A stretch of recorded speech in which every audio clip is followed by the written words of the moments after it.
Most people know, deep down, yoga is not just another type of exercise.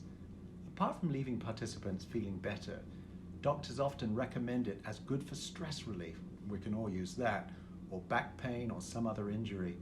Maybe you've considered it for aging as well.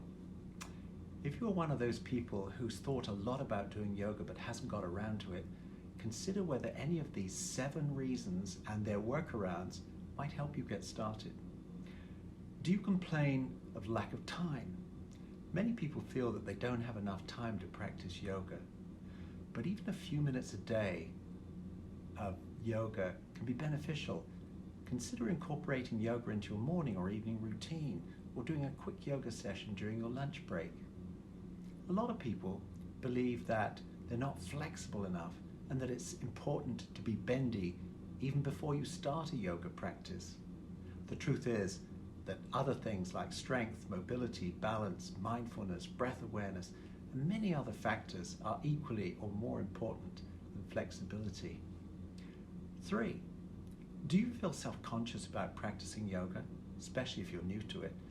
Remember that yoga is non-judgmental and everyone has to start somewhere. So try to focus on your own practice and don't worry about what others are doing. Point number 4. You may simply not know where to start. With so many different styles and teachers, it can be overwhelming. So consider trying out different classes or online videos to find a teacher and style that resonates with you. 5.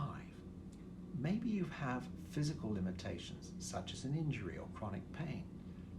There are many modifications and variations of yoga poses that can be done to accommodate different needs.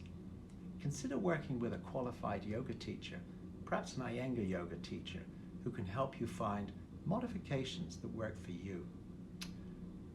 Now, the next point is lack of motivation. That can be a big stumbling block. It can be difficult to stay motivated to practice yoga, especially if you're not seeing immediate results. So consider getting a friend to join with you and setting realistic goals for your practice. You could also try to find ways to make your practice enjoyable, such as listening to music or practicing in nature. And the last point is, in these challenging times, you may feel unable to afford classes. Sometimes what we can or cannot afford is actually a judgment call based on our priorities in life.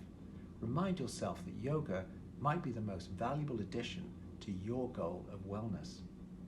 You could consider free yoga classes on YouTube, but remember you'll also need personal feedback from a qualified yoga teacher to do yoga with alignment and avoid injury. So, by identifying and recognizing these common barriers, maybe you can overcome them and start enjoying the many benefits of a regular yoga practice. I have introduced and encouraged hundreds of newcomers to take up and continue with yoga over the last 20 years. You might consider coming to one of my online or in-person classes at Rob's Wellness and New Yoga and trying out yoga for yourself. I look forward to your making that leap of courage and meeting me on the mat.